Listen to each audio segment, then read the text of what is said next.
నువ్వు కూడా తీసుకో.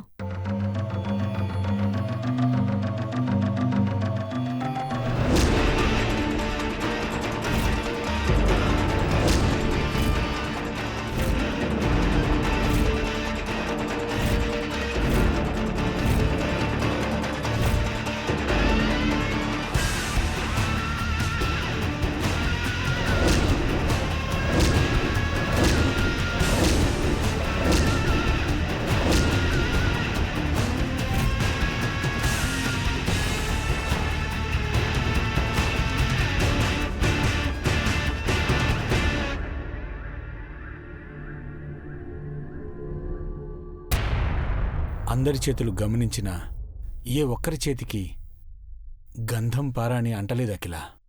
అంటలేదా?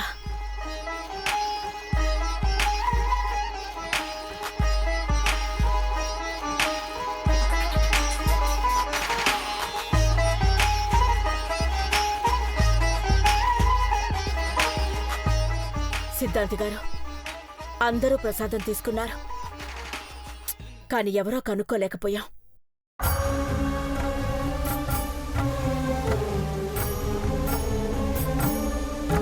ఏమైందమ్మా? నీ చేతులు కంటిన గంధం పారాణి పూజ అయ్యే వరకు కడక్కూడదని చెప్పాం కదా పెదబాబు. కాని నీ చేతులకు అవేవీ లేవు.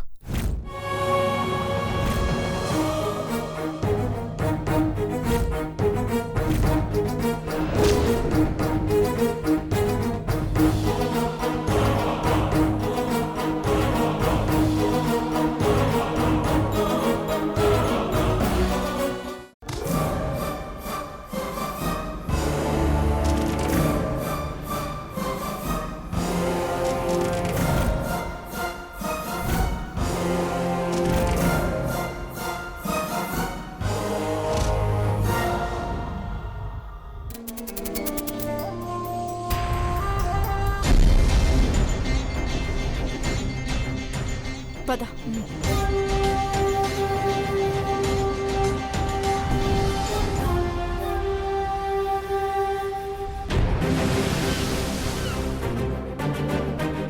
చూస్తున్నావా చీపిరాంటి, అఖిలాంటి వాళ్ళు తాంబూలాన్ని తీసుకెళ్తున్నారు. నీకు కళ్ళకలకేమైనా వచ్చిందా ఏంటి? తాంబూలం ఎక్కడుంది? జాతకాల బాక్స్ అది. అదే ఆంటీ, ఆ బాక్స్ లో దేవ జాతకానికి మ్యాచ్ అయ్యే నా జాతకం ఉంది. లోపలున్న సిద్ధాంతి గారు నా జాతకాన్ని చూడగానే ఈ ఇంటి పెద్ద కోడలు నీలాంబరని అంటారు, అది వింటారు.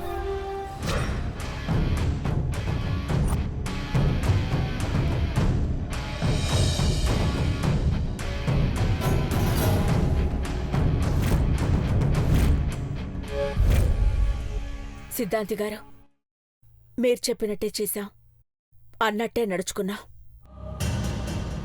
దేవా పెళ్లి చేసుకోబోయే అమ్మాయితో పాణిగ్రహణం జరుగుతుందన్నారు, జరిగింది. కానీ అది చూసే భాగ్యానికి నోచుకోలేకపోయాం.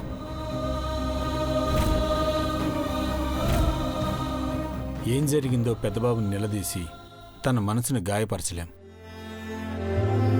తన మనసులో ఉన్నది ఫలానా అమ్మాయని తను కూడా చెప్పలేడు. కళ్ళని చూసి ఆరాధించే వాడి కంటపడ్డ అమ్మాయి ఎవరో మాకు కూడా చూడాలని ఉంటుంది కదా సిద్ధాంతి గారు. పార్వతి మొహం ఏం చూస్తారు బావుగారు? అదే అని తెలిస్తే అఖిలక్క దాన్ని పచ్చడి కింద కొట్టేస్తుంది. చెప్పలేమాంటీ, దేవాని ఇబ్బంది పెట్టడం ఎందుకని మొహం తిప్పుకొని అక్షింతలు చల్లినా చల్లుతారు. కీడించి మేలించాలనే కదా ముందుగానే పార్వతి జాతకాన్ని తీసిపారేశావు. ఆ బాక్స్ ఓపెన్ చేస్తే నా జాతకమే మారిపోతుంది. త్వరగా తీయండి సిద్ధాంతి గారు. మీ ఆందోళనను ఆతురతను అర్థం చేసుకున్నాను. ఖర్చుకు వెనకాడిన మీరు మీ పెద్ద కోడల్ని కళ్ళారా చూడాలన్న తలంపుతోనే ఆధ్యాత్మిక పూజలు, సాంస్కృతిక కార్యక్రమాలు తలపెట్టారు. పుట్టినరోజు వేడుకలు ముగిసేలోపు ఏ అమ్మాయి మీ అబ్బాయి చేయి పట్టుకోబోతుందో తెలిసిపోతుంది. ఇప్పటికే ఆలస్యమైపోయింది సిద్ధాంతి గారు. ముందా అమ్మాయి ఎవరో చెప్పండి. ఈ జాతకాల్లో దేవా జాతకానికి సరిపోయే జాతకం ఎవరితో తేల్చి చెప్పండి. అలాగేనమ్మా.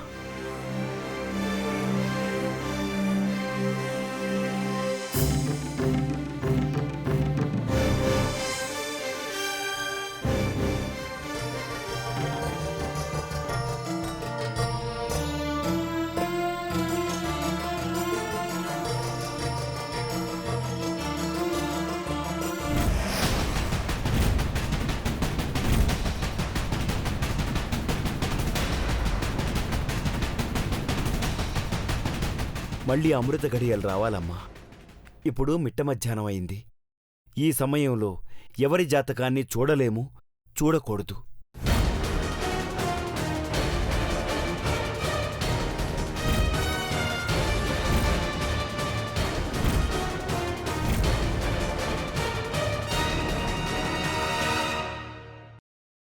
మా పెద్ద కోడలెవరని తెలుసుకోవడానికి ఇన్ని పరీక్షలు ఎదురవుతున్నాయేంటి సిద్ధాంతి గారు?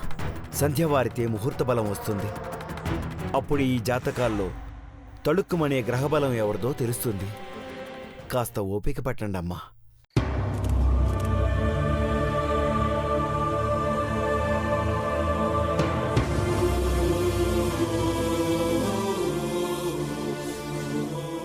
నిరుత్సాహపడక అఖిల.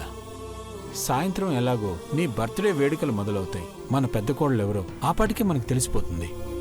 ఆ ఆనందంతో సంబరాలు హెచ్చు స్థాయిలో చేసుకోవచ్చు.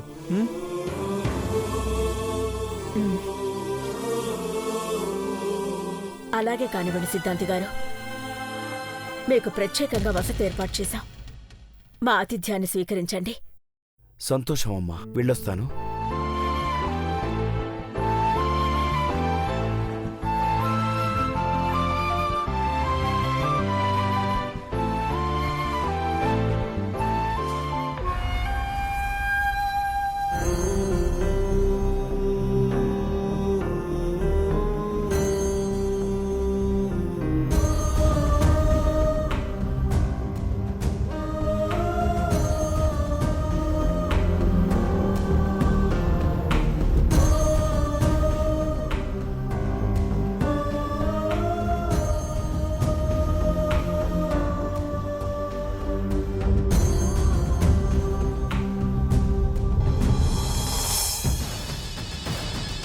నీ ఆనందం కాస్త పోస్ట్ పోన్ అయింది నీలాంబరి. అమృత గడియలు లేవని జాతకాల పెట్టి తెరిచి చూడలేదు సిద్ధాంతి గారు. సాయంత్రం అయితే చూస్తారు కదా ఆంటీ. 6 అయితే అరవిందుడు అస్తమిస్తాడు. ఈ నీలాంబరి కొత్త జీవితం ఉదయిస్తుంది.